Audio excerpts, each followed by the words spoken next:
Remember when Diddy got angry at 50 Cent for saying he slept with a rapper? Get your hand out my pocket, man. Get your hand out my pocket. I see what you're doing. I see what you're doing on the channel. Get your hand out my pocket, man. Look at me when I'm talking to you. I see, yo. I see what you're doing. I see what you're doing, man. I see what you're doing. Nah, look at me, man. I see what you're doing, man. Yeah, you gonna make me. Okay, I'm telling y'all right now. On I Want to Work for Diddy, I'm gonna physically put my hands on somebody for the ratings. And yeah, that's not it. Remember that time Diddy was slapping Jay-Z like this? It could be camaraderie, maybe some good brotherly love, I don't know. But remember that time when Justin Bieber was doing this to Odell Beckham at Diddy's party? What in the world was Justin Bieber just doing? And this is not even it. Remember that time that Diddy was inebriated, I mean drunk out of his mind at Drink Champs saying this? Mr. Lee, yeah, I love this Drink Champs. I like when you like this, Daddy. Yeah, where you put my bag? Daddy, I like when you scrambling and scraping for shit. No, I like that. Did you miss me though? For real, because I'm saying it seems like a thing. It's his birthday party, man. Man, but I'm talking about for your birthday. Huh? Why won't you party with me for your birthday, man? We partied for my birthday before. You came to my party. No, but me and you ain't never really party, you know what I'm saying? And when he was asked about it, he played ignorant and foolish. We segueing into the Drink Champs interview when you was with Nori and Fab and Jada and everybody. They made a compilation video with you because they said you were sounding real suspect on the interview. Yeah. Did you see that? Of course, I didn't see that. No, I didn't see it. You didn't see it? I swear to God. Come on, man. You saw that on World Star and on the gram. Check this out. When they started playing the game, the pause game, I would definitely... That came from Harlem, too, by the way. Yeah, came from Harlem. I definitely would say some, the crowd would be like, whoa, did he just say that? You know what I'm saying? I don't play games, y'all know. You know what I'm saying? I'm a grown man. I don't play games. But, yeah. Did you compilation? Nah, I was coming off of being in Miami a night of partying. I don't really remember what I was saying. Instead of Diddy to accept that his happiness is too big to fit inside a closet, I think he needs to bring it out and let it shine. I mean, he would rather put his ball of fist, but he would rather fist fight Usher over some type of milk. Back in the days when he was like 10 and I was a little bit older, his older brother, we used to fight over the Frosted Flakes. You know what I'm saying? Before pause was invented. You know what I'm saying? But it's my brother for real. We used to actually wrestle off of the Frosted Flakes because he used to always get up early with me. Now he's one of the richest stars in the world. And I'm Yo, what the did Puff just say? And the details of Diddy's lawsuit has been crazy. I mean, details pointing to him blowing up cars, several of his freak-off parties with very young innocent-minded women present, alcohol drinks that were tampered with, and many more ungodly, unsafe things. I mean, if it weren't for these lawsuits, we wouldn't even know that Diddy had a personal hitman. I mean, people who made people and problems disappear. But the thing that baffles me is how come Diddy didn't see this coming? He's smart to make $1 billion, but not smart to see that what he was doing would lead to his downfall? Could his psychopathic tendencies be from what happened to his dad when he was young? Or was it the money that twisted Diddy all along the way? And what was he doing with Justin Bieber and Usher just at the age of 10? And what other powerful people might this implicate if Diddy ever goes down? Diddy's party eyewitnesses. On February 9th, 2022, Vice, the media company, posted a snippet of a manager who revealed what it was like working at a hotel. First, he spoke about the hotel experience. The hotel industry is a wild experience that helps you understand how disconnected the wildly wealthy are. Second, he said he saw the darker side of humanity, as rich men were often involved in some of the sickest things. I've seen the darker side of humanity: suicides, murders, spousal abuse, human trafficking. Soon after quitting his job, he's traumatized and he recalls how sick that made him feel. That shit stays with you for a long time. And obviously, with all of that money to their name and nothing else to do, the very rich men were doing the most depraved, the most diabolical things everywhere. I mean, even though they had beds that were soft like Tempur-Pedic, they did it on balconies, sinks, tables, and even plate racks. And if there was anything that had a surface, they were on it too. But when I saw this, it was something that sounded a little too familiar. We're here with the lovely and talented Jamie Foxx. Jamie, what's a day in the life of Jamie Foxx? What's it like in the foxhole? What's it? This is American actor and comedian Jamie Foxx on the Late Night Show on May 16th of 2018. Because he had went to a party that was similar to the one we had just described, he had a lot to say. I would hang out and watch him throw parties. Sure, he famously threw his white party out. He would throw a party. One point, I went to Philly, followed him all the way to Philly. He threw a party, and he said, "Yo, Playboy, this party costs $1.5 million." Jamie Foxx was at this party, and he described that the people he saw while he was at this party were some of the most famous people that we all knew. Here's what's crazy, the people at the party. Puff at that time had a room, Missy Elliott had a room, dum, dum, dum, dum, you know what I'm saying? Dum, dum, dum, dum, dum. And standing on the wall, nobody knew who he was. Guess who it was? It was Jay-Z. However, what Jamie Foxx was saying also sounded a little too familiar. Another person, Keefe D, would go on to describe a disturbing party that he once went to. He said Diddy and Tupac were just like couples. Puff and Tupac was like a couple, seemed like to me. And as Keefe D struggled to explain everything that went on in that party, he ended it by saying there were a lot of weird, unexplainable, and ungodly things going on. It's just a lot of weird shit, dude. You know what I'm saying? Shit. What was going on behind the scenes, right? What could possibly be happening at this party? What was happening at these Diddy parties? And who are these people that were involved? As a result of this, on the day of Monday, March 25th, 2024, Diddy's house would be raided. The Department of Homeland Security conducting a raid at a house in Holmby Field Hills, believed to be connected to Sean Combs, the rapper and music executive, perhaps being linked to a sex trafficking investigation. Evidently, Diddy was a billionaire, rap mogul, and known all across the world. So, as you might expect, helicopter cameras were on scene Monday afternoon as dozens of federal agents simultaneously raided Diddy's mansion. They made their way towards the mansion's main entrance, broke through the house, marched in, and turned it upside down. After a few hours, a video later resurfaced showing Diddy's bedroom. I mean, it was torn apart. Wires and cords appeared to be checked.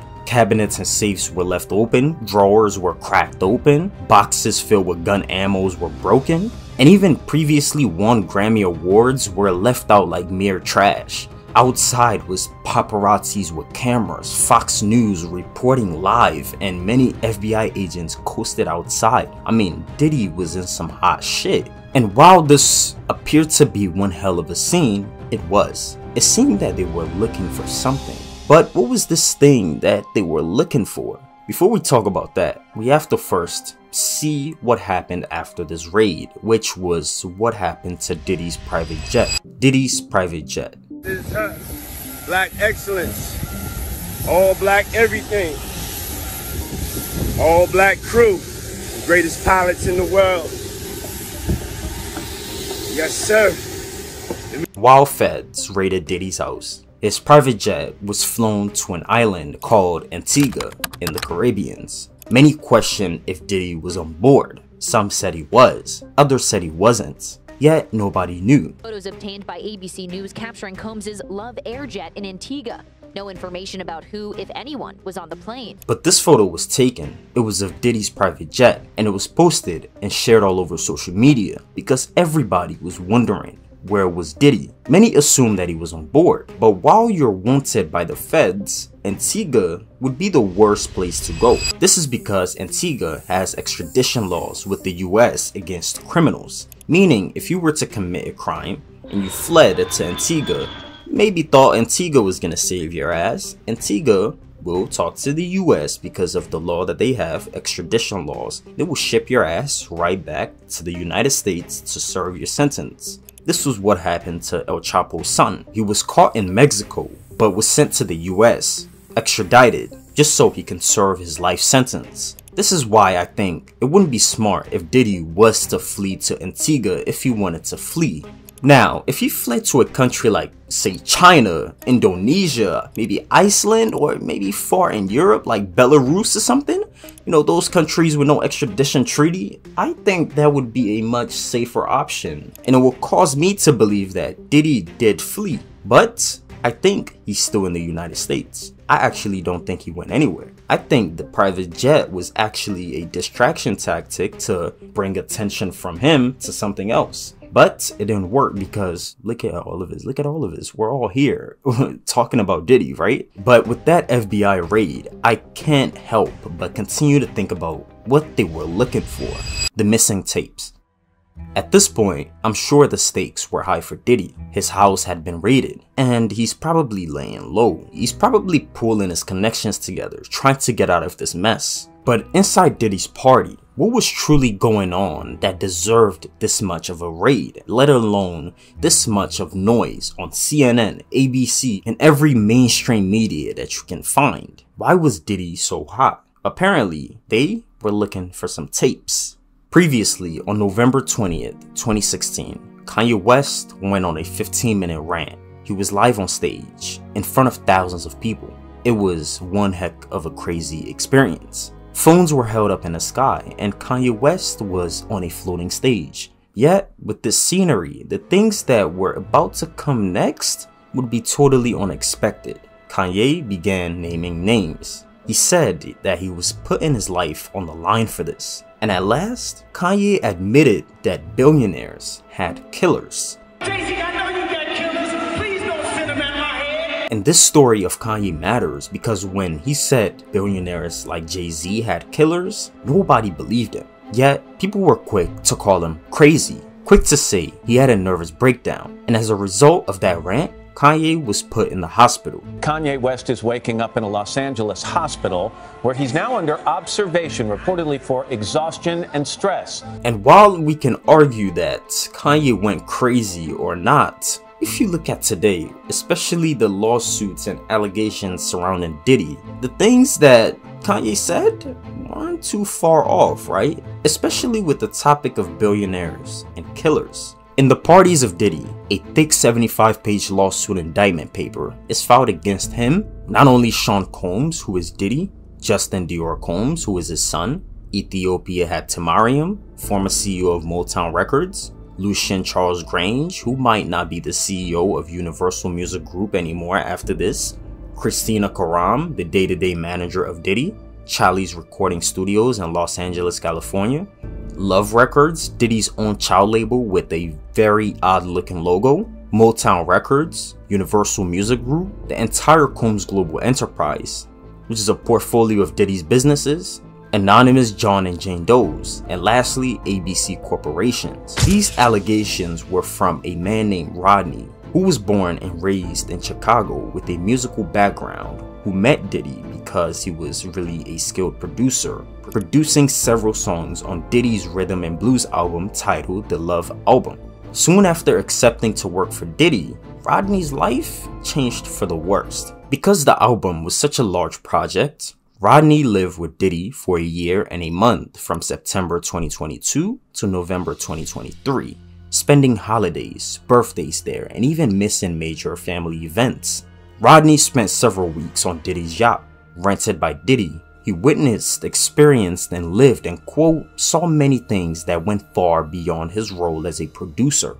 Through this entire year of living with Diddy, Rodney was able to go on Diddy's yachts, and these yachts had phones with 4K cameras present, meaning there were a lot of recordings and photos taken of things that were happening on his yacht. I mean, we're talking audio recordings of Diddy, his staff, and every one of his athlete friends, his billionaire friends, very powerful people engaging in serious, career-ending illegal activities. I was curious, so I read the entire 75 pages, and it was indeed crazy. Like, the word crazy is an understatement. for how bad this is. And this is because it takes you into the world of really powerful and corrupt people.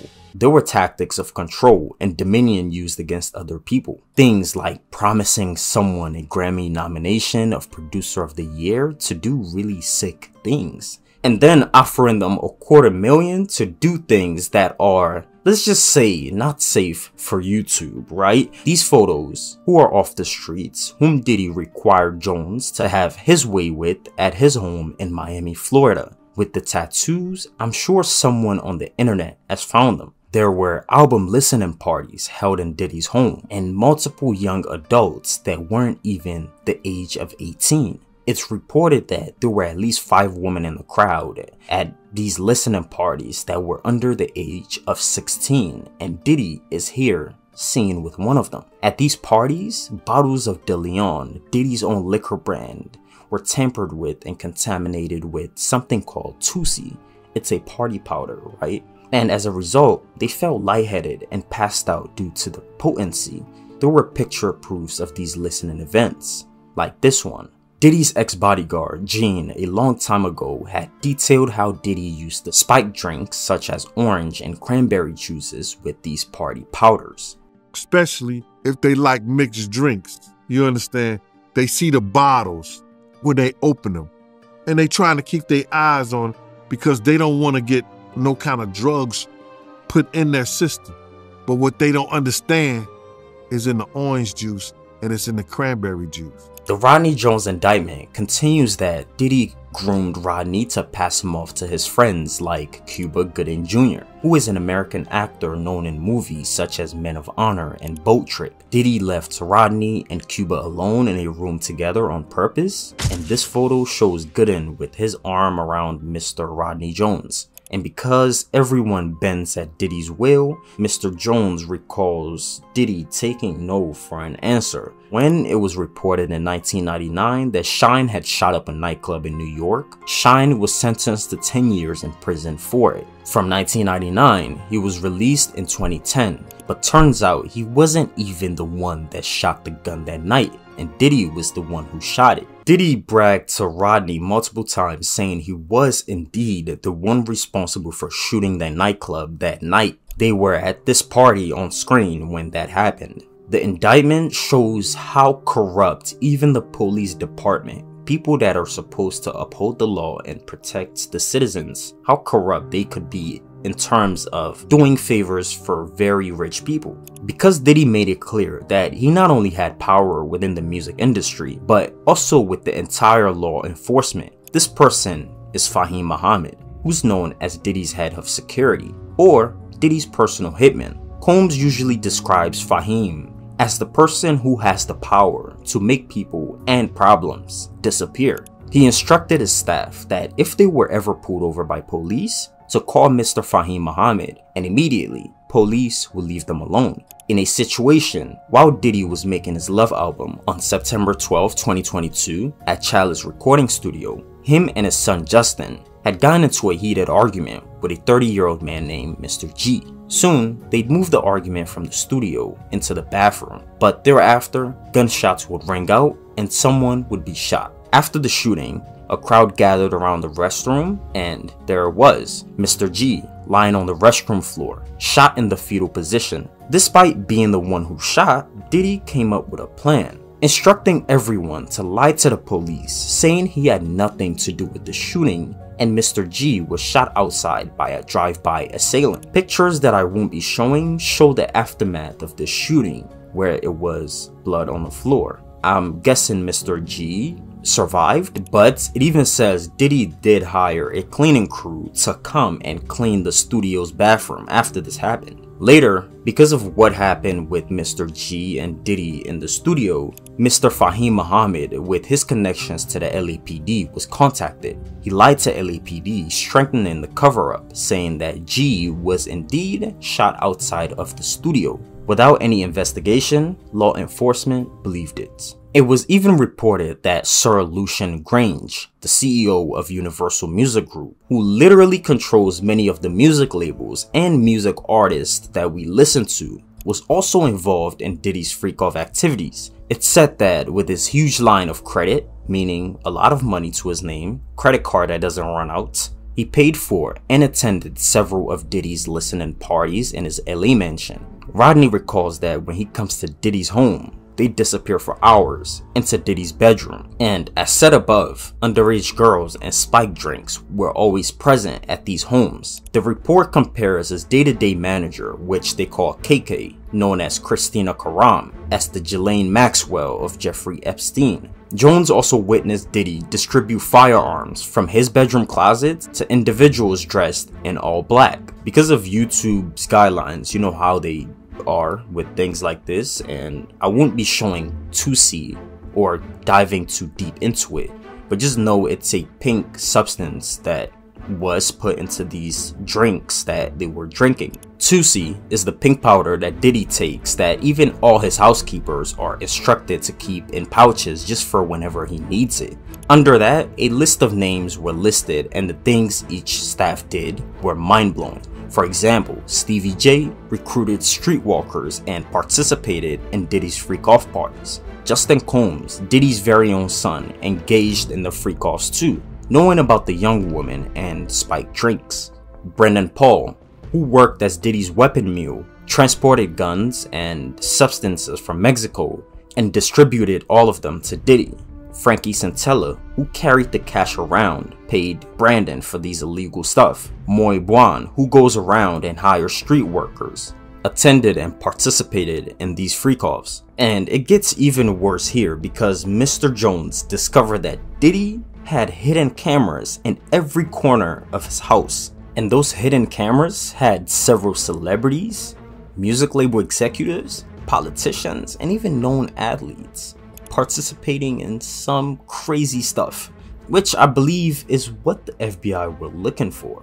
Worse, every one of those individuals were probably recorded without their knowledge.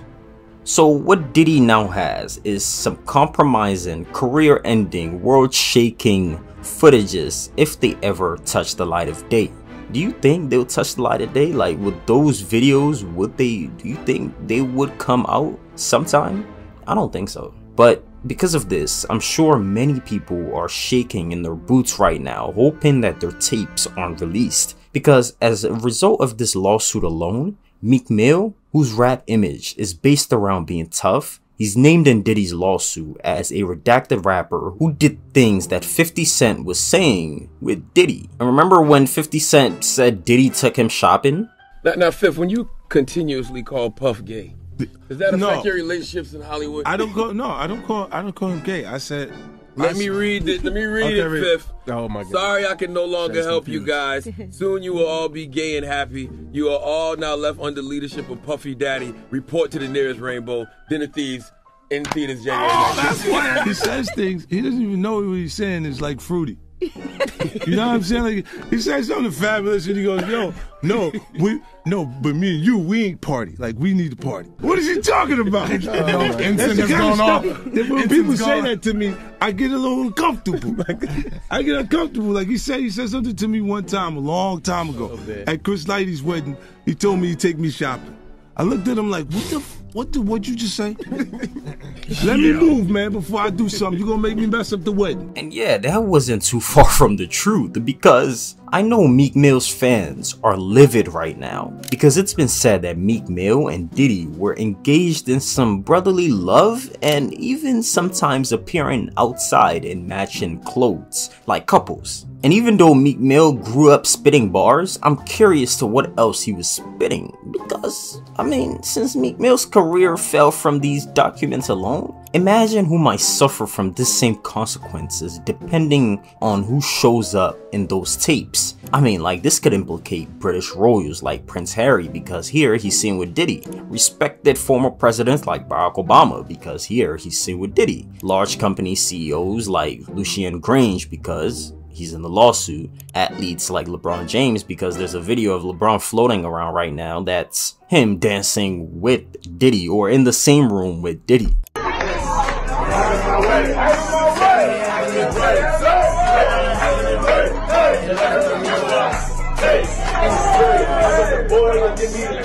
got the Richie to sit on my lap, and sometimes I always be pulling the blade. After no earth, ever since I got that rocket chain, they took the trip out of space. Ever since birth, I'm on my tongue, and they ain't no cool, but they ain't hate. I'm on my work, so I'm just running the purpose, and you ain't got my little gate. Madison Church, when they see everything down in the stone, in my Jesus' face. I ain't got a run, and it's not a race. Go! People like Justin Bieber, who I still don't know what he was doing in that video that I showed you earlier. Christian artists like Lecrae, who said he's been to Diddy's party, and even though he didn't participate, he saw quite some stuff. I've been to a couple Diddy parties. At one particular party, lots of big names. There was an artist there who said, hey, Lecrae, around 1 a.m., make sure you're not here. And I was like, what? You just don't want to be here at 1 in the morning. And I was like, now my pride kicked in, like, yo, you don't know me. Like, you know what I'm saying? Like, I can handle myself. Like, I'm not some little church boy who ain't never seen nothing. Like, I'm good. Like, you know what I mean? Like, what you talking about? It's probably 12:30.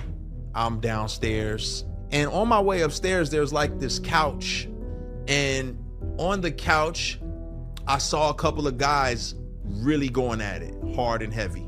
And man, and I was like, oh, you know, my brain, I'm thinking, well, you know, this celebrity party, people do what they do.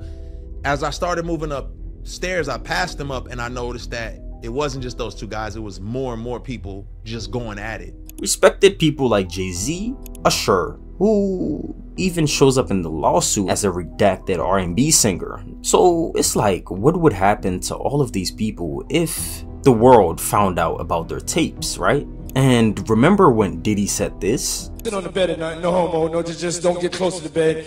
Don't get close, but it's just like, yo, we want to thank you for hosting the thing, man. It's been a pleasure. You didn't have to do it, and you did it. No, I definitely didn't have to do it. I definitely didn't have to. First and foremost, I'm not getting in the bed. You know, shouts out to him and what he did. I'm just gonna, if we can, just let's just put the camera a little this way, just so we're not. I don't want my shot to even, like, I don't want it to come close to the bed, at all. I should look like he fresh off a goddamn plane. I should. Fresh off the guard stage. That's my brother right here from day one. We used to wake up and, I mean, damn, pause, but like, check this out. I mean, back in the days when he was like 10 and I was a little bit older, his older brother, we used to fight over the Frosted Flakes. You know what I'm saying? Before pause was invented. You know what I'm saying? But it's my brother for real. We used to actually wrestle off of the Frosted Flakes because he used to always get up early with me. Now he's one of the richest stars in the world. And Yo, what the fuck did Puff just say?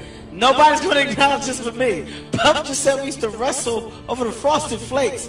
And we're streaming live. That was stupid. So yeah, Document talks about Usher too, and it appears that it says redacted, but every detail that the document lists, it points to Usher because the details say Las Vegas residency. Who is the Las Vegas singer that had a Las Vegas residency? This is Usher. So, you know, I'm just thinking, Usher though? Usher? But at this crossroad, right, we have to look back and ask ourselves, what was Usher doing at Diddy's house at the age of 10, right? This takes us to Puffy's Flavor Camp. Puffy's Flavor Camp was a camp where young aspiring music stars would come live with Diddy for a few months and get to experience the life of a rapper. What's up, man? You good? I'm good. How are you? All right, young brother, everything's good? Everything's Selling great. out arenas and everything? Yeah, Starting to act different, huh? You ain't been calling me and hanging out the way we used to hang out. Well, I mean, you try to get in contact with me, you know, through all my, partners and whatnot. But you never really got my number, so. Right, okay. Right. So both Usher and Justin Bieber were sent to Diddy at the age of 10, with both of them getting to see what was happening behind Diddy's closed door. I moved to New York City. and I lived with Sean Puffy Combs for a year. That's the crazy thing. Now, that was L.A. Reid's idea, right? We're sending you New over York to City. something called Puffy Flavor Camp. There you go. To learn Flavor Camp? Yeah, Flavor that's what it Camp. was called. And you're going to go to Puff Daddy's. He's going In to... the 90s, do you understand what that's like? Puffy's place was like just filled with chicks and orgying like nonstop, right? No, not really. I Come mean, on. but hey, it was curious. I got a chance to see some things. Yeah, but you were 13. What were you seeing? I went there to see the lifestyle. Right. And I saw it. And it was but I don't know if I could indulge and understand what I was even looking at. It was pretty wild. So nobody tried to, some woman didn't come along. I didn't say that. Okay. I didn't say that. What I did say is that there were very curious things taking place. And I didn't necessarily understand it. Biggie Smalls was there. Biggie Smalls was there. Lil' Kim, Craig Mack. All these people are hanging around. Yeah, man. Faith Evans, And your parents Jodeci, were Mary J. okay? Blige. They didn't know nothing about this shit. Oh. I was having a good time. You know what I mean? But you have to kind of ask, where did this all begin, right? How did Diddy get so sick? I mean, is it the power that corrupted him along the way? Is it the loss of his dad? Is it lust? Why does it seem like his whole empire is crumbling right in front of his own eyes? The rise of Diddy. By many accounts, the 1970s marked one of the darkest periods in Harlem's history, with them just going through a race riot in the late 60s. The neighborhood was littered with widespread crime, poor housing, and a lack of proper education. I mean, on your screen, you're seeing how dilapidated New York looked back then. But right here was where people like Frank Lucas, who are people who deal substances, he was trading a lot and he was very known in Harlem. Among those affected by this turmoil of Harlem was a young family with the breadwinner who was Melvin Earl Combs. He has Diddy's last name. This was Diddy's dad. And Diddy's family didn't really have much at this time, so his dad became a street hustler. He fed junkies with their necessities. He turned to the streets, became a close associate of Frank Lucas, the DL. However, Melvin's life would change very drastic on November 4th, 1969, when he and his wife, Janice Combs, welcomed their first ever child, Sean John Combs. Now, being a father, Melvin had to choose parenting, getting legal money like maybe a job, or continue dealing in the streets. If he chose the job, he would be earning a stable income without the fear of debt. But if he chose the streets, he'd be serving, making quite good money, but with the potential of getting shot and losing his life. What did Melvin do? So he made his decision, and it was the streets. And as a result of Melvin's decisions, in 1972, in the middle of a transaction, Melvin was gunned down in Central Park West and a deal gone wrong. Because of this, Diddy became fatherless, left alone with his mother just at the tender age of 2. And as you might expect, growing up without a father in New York was no easy feat for anybody, let alone Diddy and his mom. It put them in the most terrible conditions of a cramped, dingy apartment with peeling paint and flickering lights. Diddy remembers that one day he was growing up and he woke up and there were 15 roaches all on his face. I had like 15 roaches on my face. Don't ask me how I know it was 15, but I promise you it was more than 15, but I don't want to really like bug you out. All over my face. And I said, never again. At the time, hip-hop was hot. Dancers spun and boomboxes blared. To cope with the loss, Diddy immersed himself in this vibrant hip-hop culture that was here at the time, and it was going to grow, and Diddy saw this, so he began studying the greats, artists of the time like LL Cool J, KRS-One, Rakim, and Slick Rick, and Diddy began envisioning himself amongst them. At home, it wasn't such a good story though. He watched as his mother, who was now a widow, had worked tirelessly to provide for him and his sister. In school, he found himself in street fights, and he would huff and puff when he got angry, which was the reason why people started calling him Puff. And very forward in his second year at Howard University, at the disapproval of his own mom, he dropped out, turned a back on school forever. And with this decision, he's now left to make his own decision. Either make music or starve. Which do you think he's gonna do? Chasing the dream.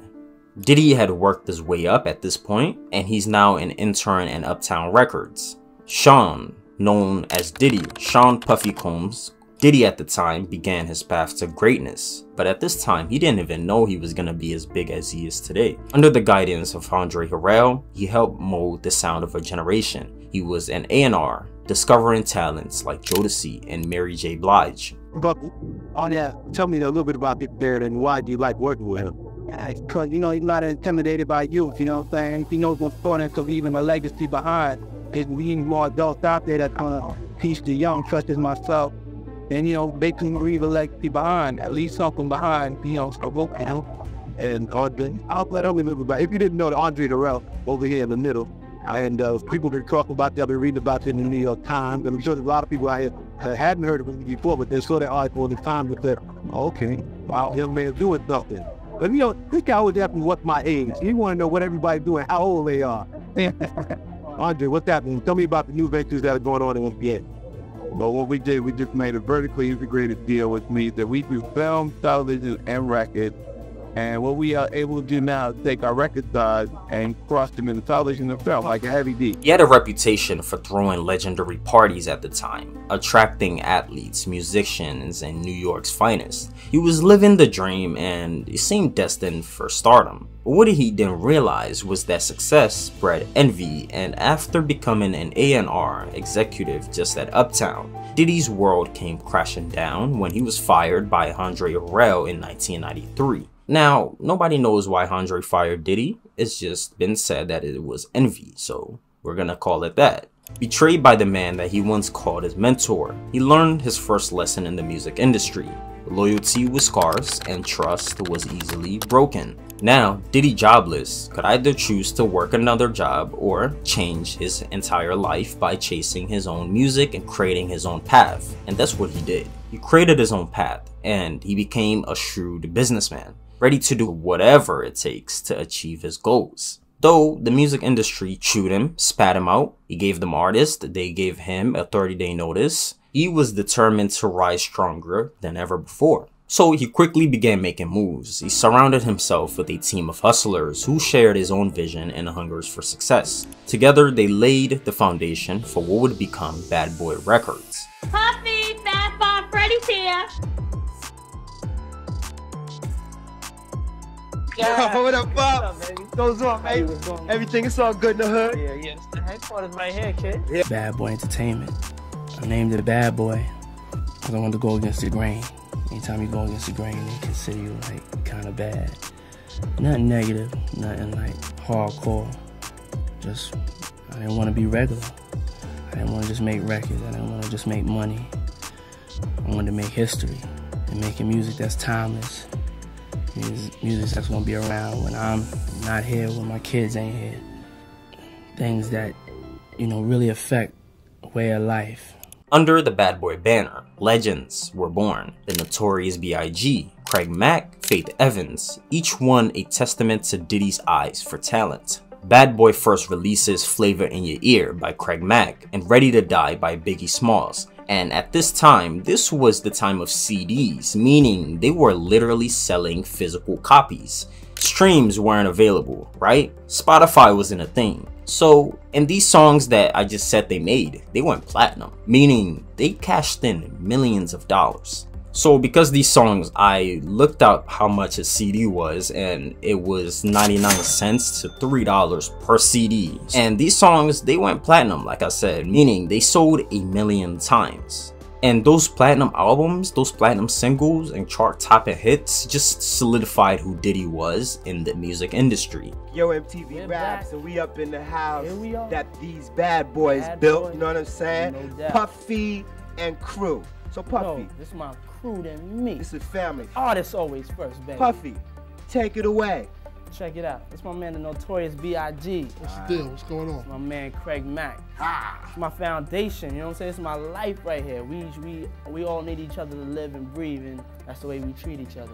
And him and his team continued dominating the charts. When you talked about Bad Boy, you had to talk about Biggie. The same year, 1995, Bad Boy got more platinum releases by Total and Faith Evans, even under Diddy's guidance. So all of these millions is coming in. Platinum albums, and Diddy is getting richer and richer and richer. Under Diddy's guidance, the label continued to expand, right? They added producers like Easy Mo Bee, Chucky Thompson, and D-Dot. But success was just going to come at a price. For 3 years leading up to 1995, rap had been dominated by the West Coast, with labels such as Death Row Records leading the scenes, making their millions. And so, Bad Boy Records and Death Row Records, who are on the West Coast, were going to clash. And as the rap world started taking sides, tensions continued to escalate between Bad Boy and Death Row.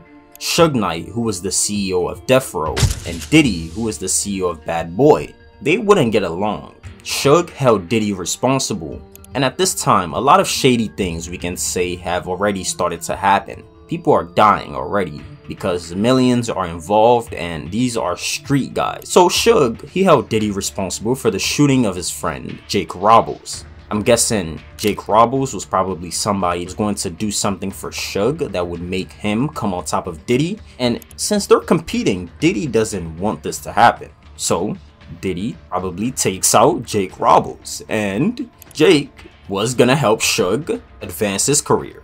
Diddy took out Jake. Because of this, tension escalated. Full-blown war. Diss tracks left and right. I mean, it was a war between the two coasts. First of all, I'd like to thank God. Second of all, I'd like to thank my whole entire Death Row family on both sides, you know what I'm saying? I'd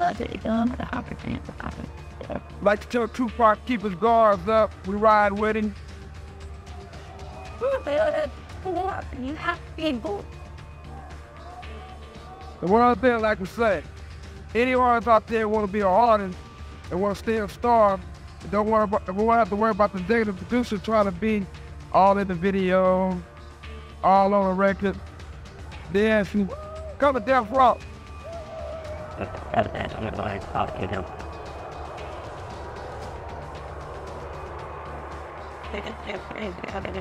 The situation escalated when Suge's very own Tupac alleged that Bad Boy, specifically Biggie and Diddy, were responsible for his own shooting in November 1994 at Quad Studios in Times Squares. Tupac will go on to release Hit 'Em Up, dissing Diddy and Biggie. Tensions will soar very high, and when there's tension that's this high, somebody has to cool it down. Tragically, this feud and tension would take a deadly turn. Tupac would be shot in Las Vegas on September 7th, 1996, and he'd pass away just 6 days later on September 13th. The news would send shockwaves throughout the entire hip-hop community. Near fatal shooting, but he couldn't survive a second. Rap star Tupac Shakur died last night after a brief life in a rough business. When he was shot in this car in Las Vegas, he was out on bail while appealing a 4.5-year sentence for sexual assault. West Coast is shaken. The East Coast probably celebrating, leaving many to wonder if Bad Boy were the ones responsible for Tupac's death. Now, it was this documentary that claimed, which we know wasn't true. Yeah, check this out. We don't talk about things that are nonsense. We don't even entertain nonsense, my brother. So we're not even going to go there, with all due respect, but I appreciate you as a journalist asking. Thank you. Because you listen, 7 years ago, I'd have been like, yo, did you hire somebody to kill Pac? But no, you do it like a journalist. Yeah, no, I mean, we wouldn't even get into nonsense like that. You know what I'm saying? It's nonsense. Which we never believed, by the way. Yeah, thank you. Just months later, on March 9th, 1997, Biggie himself would be gunned down in Los Angeles, California. The second time in 6 months, a star in the often brutal world of gangster rap has been gunned down. This time it was Notorious B.I.G. The rapper known as Biggie Smalls was shot several times as he sat in his Chevy Suburban early this morning outside the Peterson Automotive Museum in Los Angeles. Smalls had been attending a party honoring winners of the Soul Train Music Awards, at which he made an appearance Friday night. What's up, Cali? After the shooting, Smalls was taken to Cedars-Sinai Medical Center, where he was pronounced dead. The West Coast must have revenged, right? And this crime of what happened to Biggie remains unsolved to this day. Just like that, both Tupac and Biggie, one of the 2000's greatest artists, were dead. The deaths of both rap icons came as a shock to so many. It made many people to speculate about the nature of their deaths. In the wake of Biggie's tragic death, Diddy found himself at a crossroad. He had lost his best friend, his prodigy, and it shook him to the core. But it also fueled his determination to want to even achieve more, to want to gain more power, and succeed better than he has. At this point, you can say that Diddy's net worth was around $20 million. Diddy put his grief into music. His solo album, No Way Out, and the tribute song, I'll Be Missing You, became instant hits, topping charts and solidifying Diddy as a solo artist. But he was more of a businessman than an artist, right? And all of a sudden, and I'm guessing all of this death around him, continued to pile up, and Diddy began drinking and engaging in fights, landing him in some hot water with the feds. In 1999, he was arrested for beating another music executive with a chair, a phone, and a champagne bottle. He was then forced to pay a fine and take anger management classes. That same year, he wouldn't listen. He was involved in shooting a club in Manhattan, where he was attending a party with his then girlfriend Jennifer Lopez. Witnesses said they saw Diddy with a gun, but it was his friend, Shine, who caught the charges and faced 10 years in prison for. In the lawsuit today, Diddy admits to being the one who shot the gun that night. Thanks to his legal trouble, what was seen as Diddy spiraling out of control, many artists began to leave Bad Boy Records. They weren't getting paid. Yet, all of these millions were coming in, yet they weren't seeing nothing. I mean, this led to a decline in album sales. Artists were leaving. Artists are dead at this point. And this looked like it would be Diddy's end in the music business. And now with all of these records and the masters that Diddy owned from these artists, and he's generating income from them whenever they listen and bought CDs, Diddy now owned a stake in the hip-hop industry. And companies that wanted to use these artists' music, they would have to consult with Diddy to use the music. This is how Diddy really got rich. Diddy would begin talking with the Warner Music Group, Elektra Records, and they would get into a deal that would ultimately fall through. So Bad Boy started signing distribution deals with Universal, which is Disney. I mean, he's signing with Disney. Disney is rich, my guy. Under the terms of the deal, he said that he wanted to own 100% of his own company, while Universal would just handle the distribution, provide marketing and promotional support. So they gave him that. They gave him 100%, and Diddy, because he owned so many artist catalogs, he was just getting richer and richer by the day. And just like that, Diddy had gone from a washed up producer to one of the richest men in America. I mean, at this time, you can say his net worth was around 50 to 60 million. At this time, having a net worth over that, despite growing up fatherless, experiencing betrayal from Andre Harrell, and even losing one of his best friends in a gang war, Diddy persevered, emerging as one of the first in the music industry to mix hip-hop, business, and luxury together. His fashion label, Sean John, became known for high-end menswear. He made some money from that. He promoted brands of vodka, tequila, hosted exclusive parties in the Hampton, and all of this just gave Diddy more and more accolades, and he was just known, too rich, too powerful, and by the day he was getting more and more power. And although he was no longer in his 90s prime, Diddy remained a cultural icon. I mean, loved by many. He gained the respect of fans and the industry as a whole. However, as Diddy basked in his glow of his achievements, a sense of invisibility, I think, is what took hold of him. Especially a belief that he was God and untouchable. You know, when you start making so much money, you begin to think you're above everybody else. You begin to think you're above God himself, and it becomes your downfall.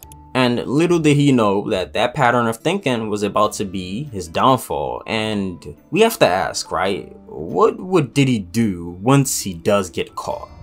Or even if he is gonna get caught? And I doubt he's gonna get caught, but what would he do if he does? Sociopathic tendencies.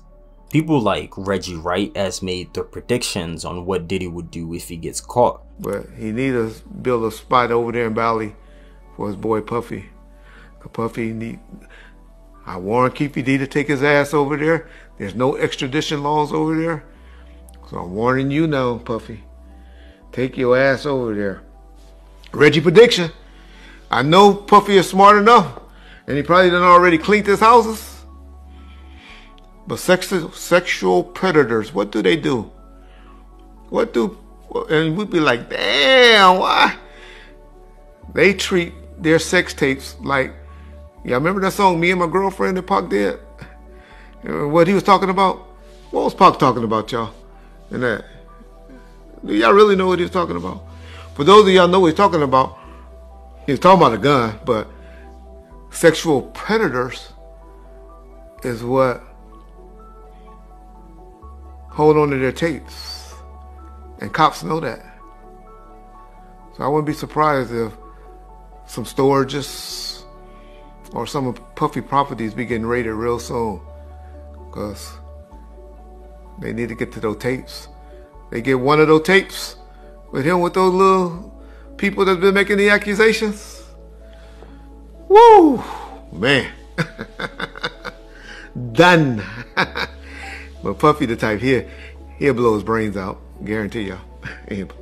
Or do like he did on that corkscrew lie. How he did. We know what you did, Puff. Misa told us. Nigga, you slit your wrist.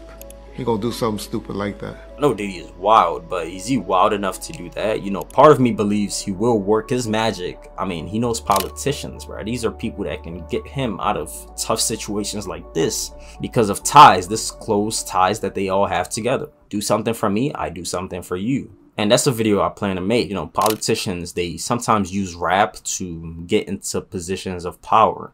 Like presidents using Diddy to connect to the hip hop audience and the black people and get them on their side. It's a whole lot of stuff. I do find this entire situation sad, considering, you know, how such little amount of us black folks get to that point of success, and just because of lust, the inability to control yourself, you're seeing it all burn down right in front of your eyes, right? And I saw a video on Twitter with a guy making a great point too. Dude created one of the greatest musical legacies, a family, became a billionaire, and ruined his legacy, throwing it all away because he couldn't control his callous sexual urges, the common downfall of the man.